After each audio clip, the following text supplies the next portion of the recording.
Hay un lugar en el mundo donde pasa el 20% del gas del mundo. Uno de cada 5 barriles de petróleo pasa por esa zona y que actualmente está completamente cerrado. Estamos hablando del estrecho de Hormuz. Pero ¿cómo es que esto nos está afectando a nosotros estando tan lejos del conflicto? Para entender esto tenemos que irnos a un conflicto en puntual, que es la conocida Guerra de Irán. No es una guerra como tal, o al menos no está definida por parte de uno de los beligerantes más importantes como una guerra, pero los medios hablan de guerra, así que vamos a hablarle de una guerra. ¿Cuándo comenzó? Este conflicto comenzó el 28 de febrero del 2026, para ser más precisos, con la operación Furia Épica, o Epic Fury en inglés, llevada a cabo por los Estados Unidos atacando al Estado de Irán, junto con el Estado de Israel. Este conflicto, que uno lo puede ver súper localizado, rápidamente tuvo un efecto internacional. La región del Medio Oriente es conocidísima por ser la gran productora de gas y petróleo en el mundo.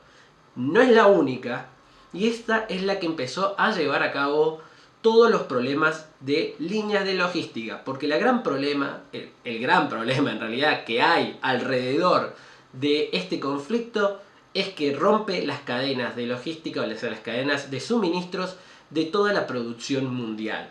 Pero ¿cómo es esto? O sea, el Medio Oriente es la única región que produce combustibles para que todos los países vivan. Además, ¿no es que hay otras fuentes de combustibles para alimentarse? Vamos a entrar un poquito más en detalle sobre esto.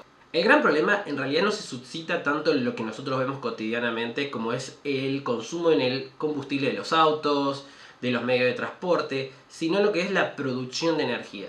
Y básicamente es en lo que se centra todo, porque los grandes países tienen sus matrices energéticas donde naturalmente tienen distribuidas en diferentes fuentes el tipo de energía que tienen, en base a petróleo, en base a gas, en base a carbón o a base de energías renovables o hasta la nuclear. Eso hace obviamente que el Estado esté pendiente constantemente de este recurso que es estratégico. Un Estado no se puede dar el lujo de perder el acceso a estos recursos y por lo tanto siempre hay una demanda de estos recursos. ¿Qué implica? Que ante pequeños movimientos de la oferta, o sea, la posibilidad de estos estados de poder acceder a estos recursos, aumente drásticamente el precio. Entonces, en este pensamiento muy sencillo, como el bloqueo en el estrecho de Hormuz limita una porción importante de la producción de gas y petróleo, dos fuentes grandes de energía para los estados, estos se ven obligados a buscarlos en otros mercados, en otras ubicaciones del mundo, porque normalmente, a pesar de que los países árabes son los grandes productores, otros países producen. Argentina, Venezuela, Brasil, los mismos Estados Unidos, Rusia, todos tienen siempre alguna matriz de producción y extracción de petróleo y gas. ¿Cuál es la cuestión acá en el medio? Que cuando esta oferta básicamente desapareció de golpe, generó dos efectos. Uno, incertidumbre en los mercados, que terminó derivando en el segundo efecto, suba de precios. Esto es lo que se conoce en los medios de comunicación como el barril Brent. El Brent en realidad es el que tiene de referencia casi todo el mercado internacional, no es el único que existe, para referirse al precio general del petróleo. Hace referencia en realidad a la extracción y producción de crudo en el Mar del Norte, o sea, es un precio modelo europeo. Y este es el que se disparó después del bloqueo del estrecho de Hormuz, casi al momento. Superó rápidamente los $50 y para el momento de elaboración de este video ya superó los $100. O sea, estamos hablando que desde el momento en que empezó el conflicto duplicó su precio. ¿Y qué implicó esto? Que todos los estados, porque estamos hablando de todos, que naturalmente ninguno saca su compra, su petróleo de un solo lugar, sino que lo diversifica debido a que puede generarse este problema, tiene un aumento en los costos de energía. Y ahí es donde toda la línea de suministros y cadenas de producción mundial se desequilibra totalmente. Entonces, ¿cómo se da en Argentina esta situación?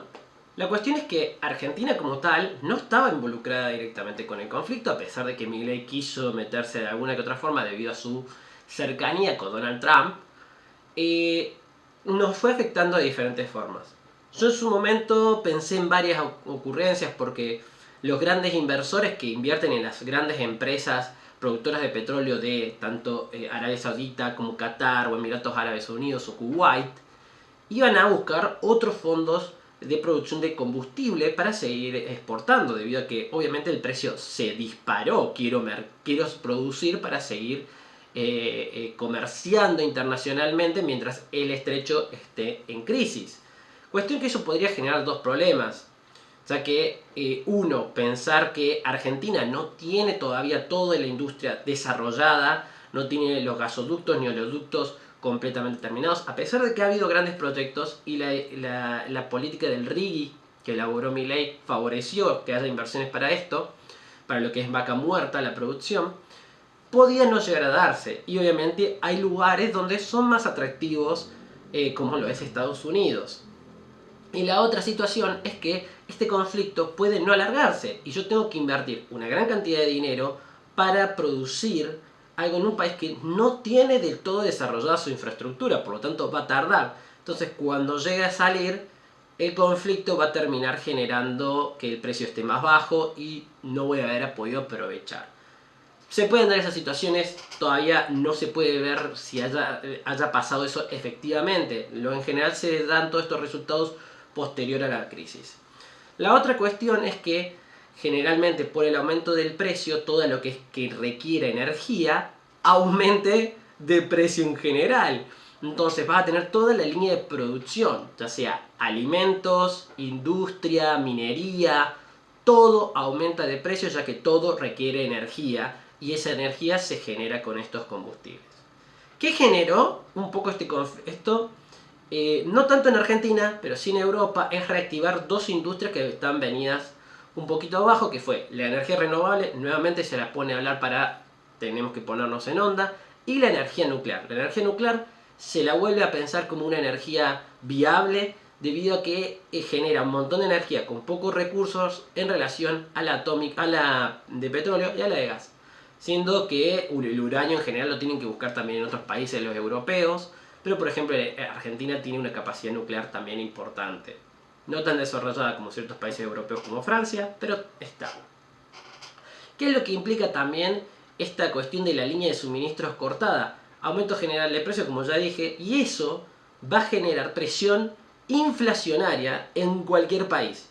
La inflación nosotros la vivimos siempre, nunca estuvimos al centro de la inflación, sí que ha bajado en el último año, al menos el mes a mes, pero de vuelta se vuelve a disparar en parte por la cuestión de la guerra. Y no somos el único país, excepto eso. Los europeos están viviendo inflación muy baja, naturalmente, para nosotros es un chiste la inflación que tienen ellos, y en Estados Unidos también.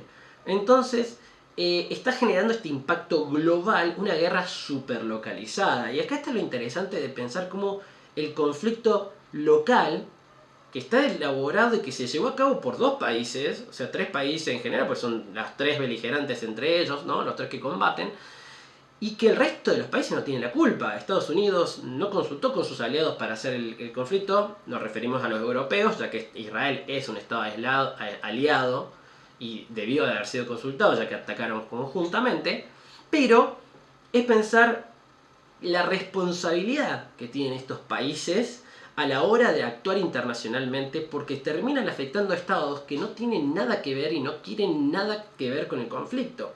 Estamos hablando, en el caso como nosotros, que estamos muy lejos, no tenemos nada que hacer con Israel, ni con Irán, ni con Estados Unidos en la región.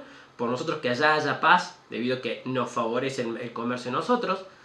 Y sumado a esto que genera esta inestabilidad internacional, uno no sabe qué va a pasar. Y siempre los conflictos militares terminan fomentando un poco que otros se envalentonen para hacer actos de hostilidad o llevar a cabo acciones que van en contra de la paz internacional. Las cuestiones positivas que ha tenido esta crisis energética, una de las pocas cosas positivas que ha tenido, es que países productores de petróleo que no tenían gran cantidad de producción, pero era una cantidad significante, como es el caso de Argentina, ha llevado a que exportemos petróleo y ha mejorado la relación de la balanza comercial argentina como tal. Por lo tanto, estamos exportando más de lo que importamos, lo cual favorece a la economía local. Sin embargo, con el aumento general de precios debido a esta misma crisis, dudamos mucho de que esto termine afectando positivamente a la imagen del presidente, por ejemplo, ya que una de sus políticas siempre fue la cuestión de la inflación. Esto pasa generalmente por este tema de pensar que la inflación es meramente algo que el político enteramente puede actuar. Puede afectar ciertas variables que lo afectan, pero hay otras que se le escapan de su poder político, como es el caso de esta situación de la guerra, en la cual ni siquiera estamos metidos. Entonces ahí queda la pregunta un poquito como generar el cierre, que la repetí de lo que dije anteriormente, es los estados tienen cierta responsabilidad a la hora de actuar internacionalmente. Debido a la gran globalización, de la cual ahora se discute un montón, pensando que nos ha fallado, no nos ha fallado la globalización. Simplemente nosotros no fuimos lo suficientemente conscientes como para pensar que ahora las políticas de un estado también repercuten en otros estados y tenemos cierta responsabilidad para con ellos. Me gustaría saber tu opinión sobre esta reflexión, la responsabilidad de los estados en sus políticas internacionales y en cómo afectan a estados que no estén involucrados, y que me dejes un lindo comentario en la caja de comentarios, valga la redundancia. Dale like al video y suscríbanse para muchos más. Espero verlos en el próximo video. Nos vemos.